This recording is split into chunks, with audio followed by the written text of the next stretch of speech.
প্রধানমন্ত্রী ও রাষ্ট্রপতির ক্ষমতায় ভারসাম্য আনা, তত্ত্বাবধায়ক সরকার ব্যবস্থা, গণভোট, সংসদে উচ্চকক্ষ, উপরাষ্ট্রপতি ও উপপ্রধানমন্ত্রীর পদ সৃজনসহ সংবিধান সংশোধনের জন্য ৬২টি প্রস্তাব দিয়েছে বিএনপি।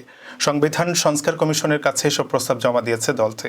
মঙ্গলবার জাতীয় সংসদে সংবিধান সংস্কার কমিশনের কার্যালয়ে কমিশন প্রধান অধ্যাপক আলী রিয়াজের হাতে বিএনপির প্রস্তাবগুলো জমা দেন দলটির স্থায়ী কমিটির সদস্য সালাউদ্দিন আহমেদ। পরে সাংবাদিকদের সালাউদ্দিন আহমেদ বলেন, সংবিধানের প্রস্তাবনা সূচনা থেকে শুরু করে তফসিল পর্যন্ত ৬২টি জায়গায় বিভিন্ন প্রস্তাব ও সংশোধনী জমা দিয়েছে। কমিটি এগুলো বিবেচনা করবে বলে আমরা আশা করি।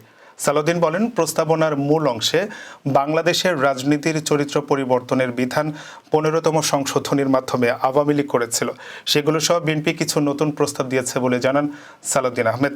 তিনি বলেন, প্রস্তাবে বাংলাদেশের জনগণের আকাঙ্ক্ষা এবং জুলাই আগস্টে বিপ্লবের শহীদের রক্তের অঙ্গীকার ও বাংলাদেশের বর্তমান বাস্তবতা বিবেচনা করে ভবিষ্যতে যাতে সংসদীয় একনায়কতন্ত্র সৃষ্টি না হয় সেগুলো মাথায় রেখে আমাদের প্রস্তাবনা দিয়েছে।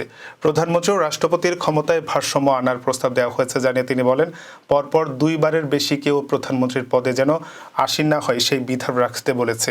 নতুন করে সংসদে উচ্চকক্ষ সৃষ্টির বিধানের প্রস্তাব করেছি।